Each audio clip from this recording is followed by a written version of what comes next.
जावळी प्रकरणात महाराजांनी विश्वासघात केला का? जावळीच्या पाडावाबाबत आणि चंद्रराव मौर्य आणि त्यांची मुले यांच्या वधाबाबत महाराजांवर फितुरीचा आणि विश्वासघातीपणाचा आरोप करण्यात येतो. या आरोप करणाऱ्यात जदुनाथ सरकार हे अग्रगण्य आढळून येतात. योजनाबद्ध खून आणि विश्वासघात याची फलश्रुती म्हणजे जावळीचा पाडाव, असे आपले मत त्यांनी दिलेले आढळते. महाराजांनी रघुनाथ बल्लाळ कोरडे आणि प्रभू या दोघांना वाटाघाटीच्या निमित्ताने चंद्रराव मौर्य यांच्याकडे पाठवले आणि संधी सापडताच रघुनाथ बल्लाळने चंद्ररावला जखमी केले, असा वृत्तांत जदुनाथ सरकारांनी दिलेला आढळतो. परंतु किनडे आणि पारसीन याचप्रमाणे अन्य नामांकित इतिहासकारांनी हा वृत्तांत मान्य केलेला आपल्याला आढळून येत नाही. चंद्रराव मौर्य आणि त्यांच्या 2 मुलांनी आदिलशाही शासकांची हातमिळवणी केली असे लक्षात आल्यानंतर महाराजांनी त्यांना सर्वांचा वध केला, ही गोष्ट लक्षात घेण्यासारखी आहे. जावळी विजयाचे महत्त्व आणि परिणाम. महाराजांनी स्वराज्य प्राप्तीचे ध्येय आपल्या डोळ्यासमोर ठेवले होते. त्या दृष्टीने जावळी विजय हा अतिशय महत्त्वाचा ठरला. त्याचे परिणामही दूरगामी होते. त्यांचा आढावा पुढील प्रमाणे. महाराजांचा दरारा वाढला. चंद्रराव मौर्य सारख्या प्रतिष्ठित आणि पराक्रमी सरदाराचा पाडाव केल्यामुळे महाराजांच्या प्रतिष्ठेत अधिकच भर पडली. आदिलशाही दरबारात त्यांची वचक निर्माण झाली. महाराजांपासून आदिलशाही राज्याला धोका आहे अशी भीती निर्माण झाली आणि त्यामुळे महाराजांचा बंदोबस्त करण्याकरिता अफजल खानासारखा महापराक्रमी सरदाराची नेमणूक झाली. स्वराज्याचे कार्य सुलभ बनले. अनेक मराठे वतनदार आणि जहागीरदार महाराजांच्या स्वराज्य कल्पनेला विरोध करीत होते. त्यात चंद्रराव मौर्य हाचा विरोध जबरदस्त होता. त्याचाच पाडाव आता महाराजांनी केल्यामुळे इतर सर्व देशमुख आणि जहागीरदारांवर महाराजांची मोठी वचक निर्माण झाली. मावळ सैन्याची प्राप्ती. जावळीचा प्रदेश हा साध्या भोळ्या मावळ्यांचा प्रदेश होता. जावळीच्या पाडावानंतर या सर्व मावळ्यांनी महाराजांच्या सैन्यात भरती होणे पसंत केले. लष्कर भरतीच्या दृष्टीने महाराजांचा हा फार मोठा फायदा झाला. चंद्रराव मौर्य याचे 12,000 सैन्यही महाराजांना येऊन मिळाले. लष्करी दृष्टीने ही गोष्ट अत्यंत फायदेशीर ठरली. जावळीच्या प्रदेशाचे महत्त्व. जावळीचा प्रदेश अत्यंत दुर्गम आणि दाट अरण्ययुक्त असा होता. या प्रदेशात शत्रू शिरकाव होणे ही गोष्ट अतिशय कठीण होती. त्यामुळे महाराजांनी पुढे अनेक योजना या प्रदेशात राबविल्या. लष्करी हालचालीचे गुप्त केंद्र या नात्याने या प्रदेशाला अतिशय उपयोग झाला. या प्रदेशातील महाराजाला अफजल खानासारख्या बलाढ्य सेनापतीला तोंड देणे सहज शक्य झाले. रायगडासारख्या महत्त्वाच्या किल्ल्याची प्राप्ती. जावळी विजयामुळे महाराजांना इतर अनेक महत्त्वाचे लष्करी फायदे झाले. रायगड, चंद्रगड, सोनगड यांसारखे महत्त्वाचे किल्ले त्यामुळे महाराजांच्या ताब्यात आले. या सर्वात रायगड हा लष्करीदृष्ट्या अतिशय महत्त्वाचा किल्ला होता. जावळी जिंकल्यामुळे कोकणातील इतर प्रदेशांची प्राप्ती झाली. कल्याण भिवंडीचा प्रदेश हा आदिलशहाच्या ताब्यात होता, परंतु महाराजांनी जावळी जिंकल्यामुळे हा प्रदेश अलग पडला. महाराजांनी या परिस्थितीचा फायदा घेऊन कोकणापर्यंत मुसंडी मारली. कोकणात महाराज आणि सिद्धी यांच्यात त्यामुळे नवीन संघर्ष निर्माण झाले.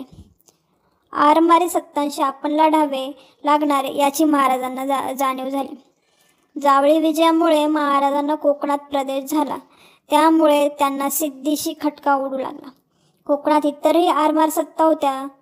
पोर्तुगीज, इंग्रज आदी आरमार सत्तांशी पश्चिम किनाऱ्यावर आपले वर्चस्व स्थापन केले होते. या सर्व आरमारी सत्ता आपणाला विरोध करणार याची महाराजांना कल्पना आली. त्याकरिता पूर्वतयारी म्हणून आरमार बांधणीला त्यांनी याच वेळी प्रारंभ केला. जावळी विजयाची फार मोठी संपत्ती प्राप्ती झाली. चंद्रराव मौर्य याचा पराभव केल्यामुळे महाराजांना नवीनच प्रदेश मिळाला असे नसून त्यांना त्या ठिकाणी फार मोठी संपत्तीही प्राप्त झाली.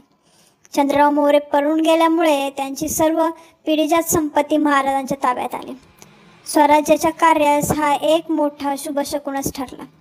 या संपत्तीच्या साहाय्याने महाराजांनी नवीन सैनिक उभारले आणि इतर गडांची डागडुजीही केली. जावळी विजयामुळे जहागिरीचे राज्यात रूपांतर झाले. जावळी विजय हा महाराजांचा पहिला मोठा लष्करी विजय होता. या विजयामुळे महाराजांच्या जहागिरीला आता एक राज्याचे स्वरूप आले. राजकीय तसेच लष्करीदृष्ट्या जावळी विजयाचे महत्त्व अनन्यसाधारण ठरले. महाराजांना आव्हान देणे हे सोपे नाही, ही गोष्ट यावरून सिद्ध होते. जावळी जिंकल्यानंतरच्या महाराजांच्या हालचाली. जावळी विजयामुळे महाराजांचा मुलूक जरी दुप्पट झाला तरी त्या प्रदेशाचा ताबा महाराजांना सोप्या रीतीने मिळाला नाही. चंद्रराव मोर्याच्या ताब्यातील प्रदेश अनेक सरदारांनी बंडाळ्या चालवल्या होत्या. त्यात बाबाजी कोंडदेव हा प्रमुख होता. सर्व बंडाळ्यांचा बंदोबस्त महाराजांना करावा लागला. महाराजांनी 1656 मध्ये रोहिडा किल्ला जिंकला. तोरणा आणि राजगड यांच्या दरम्यान असलेला रोहिडा किल्ला लष्करी दृष्ट्याने महत्त्वाचा होता. तो आपल्या ताब्यात यावा असे महाराजांना वाटत होते.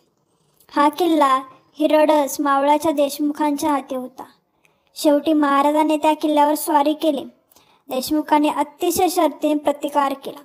किल्ल्यातील प्रमुख कारभारी बाजीप्रभू देशपांडे याने पराक्रमार्थी शर्त केली, परंतु त्याने कोणताही फायदा न होता शेवटी किल्ला महाराजांच्या ताब्यात आला.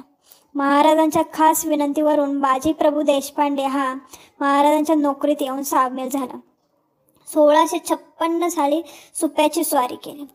शहाजीने सुपे परगण्याचा कारभार आपल्या मेहुण्याकडे म्हणजे संभाजी मोहित्यांकडे सोपवला होता, परंतु महाराजांचे वर्चस्व त्यांना मान्य नव्हते. महाराजांनी त्याला शासन करण्याकरिता सुपे परगण्यावर स्वारी केली आणि युक्तीने संभाजी मोहिते यास कैदेत टाकले. अशा प्रकारे सुपे परगण्यावर महाराजांचे वर्चस्व स्थापन केले. त्याचप्रमाणे 1657 ते 1659 मध्ये महाराजांनी कर्नाटकावरती स्वाऱ्या केल्या. इसवी सन 1656 मध्ये मोहम्मद आदिलशहाचा मृत्यू पावला आणि त्यानंतर आदिलशाही दरबार अस्थिर परिस्थितीत निर्माण होऊन विविध कट कारस्थाना उतारला. या परिस्थितीचा महाराजांनी अचूक फायदा घेतला.